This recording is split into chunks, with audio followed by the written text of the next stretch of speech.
আসসালামু আলাইকুম, welcome to my channel Shamim official 7। আপনি কি সৌদি আরবে ওয়েটারে জব করার জন্য আসতেছেন?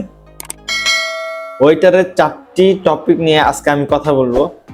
সো এই 4টি টপিক আমি আজকে আপনাদেরকে ক্লিয়ার করব। 1 নম্বর হচ্ছে ওয়েটারদের স্যালারি কত, 2 নম্বর হচ্ছে ওয়েটারদের কয় ঘন্টা ডিউটি হয়, 3 নম্বর হচ্ছে ওয়েটারদের সাপ্তাহিক কোনো ছুটি আছে কিনা, 4 নম্বর হচ্ছে ওয়েটারদের এডুকেশন প্রয়োজন হয় কিনা। সো এই 4টি বিষয় আমি আজকে আপনাদেরকে ক্লিয়ার করব। ভিডিওটি লাইক দিয়ে আমার কথাগুলো আপনারা শুনতে থাকুন। আমি 4 নম্বর থেকে শুরু করব, ওয়েটারদের এডুকেশনের প্রয়োজন আছে কিনা। সো আপনি যদি একেবারে কম এডুকেশন থাকে তাহলেও আপনি ওয়েটারের কাজ করতে পারবেন। যদি আপনি 5 স্টার অথবা 3 স্টার অথবা 4 স্টার হোটেলে না যান, এই সৌদি আরবের লোকাল হোটেলে যদি আপনি অথবা লোকাল রেস্টুরেন্টে যদি আপনি জব করেন তাহলে আপনার কম এডুকেশন হলেও চলবে। 2 নম্বর হচ্ছে ওয়েটারদের সাপ্তাহিক কোনো ছুটি আছে কিনা।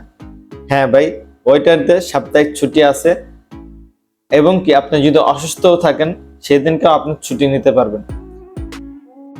3 নম্বর হচ্ছে ওয়েটাররা দিনে কত ঘন্টা ডিউটি করে। সো বিশ্বের যে কোনো জায়গায় যান, বেসিক ডিউটি আপনার 8 ঘন্টা, কিন্তু সৌদি আরবে আমি যত জায়গায় দেখেছি এবং আমিও একটি রেস্টুরেন্টে কাজ করি, এখানে 8 ঘন্টা বেসিক হয়ে থাকে, কিন্তু 2 ঘন্টা ওভারটাইম হয়ে থাকে, কখনো কখনো আপনার 12 ঘন্টাও হয়ে থাকে ওয়েটারদের। এটা আপনার সিচুয়েশন অনুযায়ী আপনাকে ডিপেন্ড করে, কিন্তু 8 ঘন্টা বেসিক। নাম্বার 1 হচ্ছে ওয়েটারদের স্যালারি কত হয়ে থাকে।